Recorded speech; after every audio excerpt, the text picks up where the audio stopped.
আপনার ছেলেকে আপনার কাছে ফিরিয়ে দিতে এলাম। হঠাৎ এত দয়া দাক্ষিণ্য? আমরা চাইলেই দুজনে আজকে বিয়ে করে ফেলতে পারতাম, কিন্তু আমি সেটা করিনি। মা বাবা হারানোর পর থেকে একটা জিনিস আমি খুব ভালো করে বুঝেছি, আমাদের জীবনে মা বাবা কতটা জরুরি। আপনার ছেলেকে আপনি ছোট থেকে এত কষ্ট করে মানুষ করেছেন, আমি কিভাবে আপনার ছেলেকে আপনার থেকে ছিনিয়ে নিই বলেন? মা বাবার আদর আমি কোনোদিন পাইনি আন্টি। আপনার ছেলে যখন আপনার গল্প করতো আমি না মুগ্ধ হয়ে শুনতাম। আমার শুধু মনে হতো আমার মা যদি বেঁচে থাকতো আমাকে হয়তো এভাবেই আগলে রাখতো, ভুল করলে সংশোধন করে দিত। আপনার মেয়ে হয়ে আপনার বাসায় থাকবো, ছেলের বউ তো মেয়ে হয়ে থাকতেই পারে না আন্টি? কিন্তু আপনি তো সেটা চান না। আমি আমার সাহস করিনি। মা ছাড়া থাকা যে কতটা কষ্টের এটা বুঝি বলেই আমি তমালকে এই কষ্টটা দিতে চাইনি। আজকে আমরা বিয়ে করলে তমাল হয়তো আমাকে পেত, আমি হয়তো তমালকে পেতাম, কিন্তু তমাল তোমার মাকে হারাতো। আমি এটা কোনোদিন চাই না আন্টি। খুব ভালো লেকচার দিয়েছো, হাততালি দেওয়া উচিত ছিল। প্রতারণা করেছো তোমরা। অবশ্য তোমাকে প্রথম দিন দেখেই মনে হয়েছে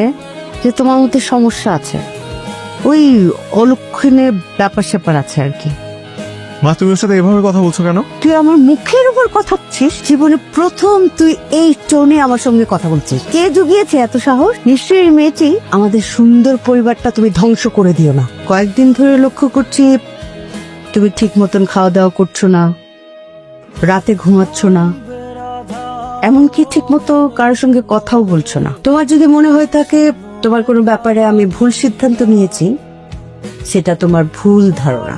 মা কখনো তার সন্তানের বিষয়ে ভুল সিদ্ধান্ত নেয় না। কদিন পরেই তো তোমার ফ্লাইট, সো প্রিপারেশন নাও। হাতে তো আর সময় বেশি নেই, তাই না?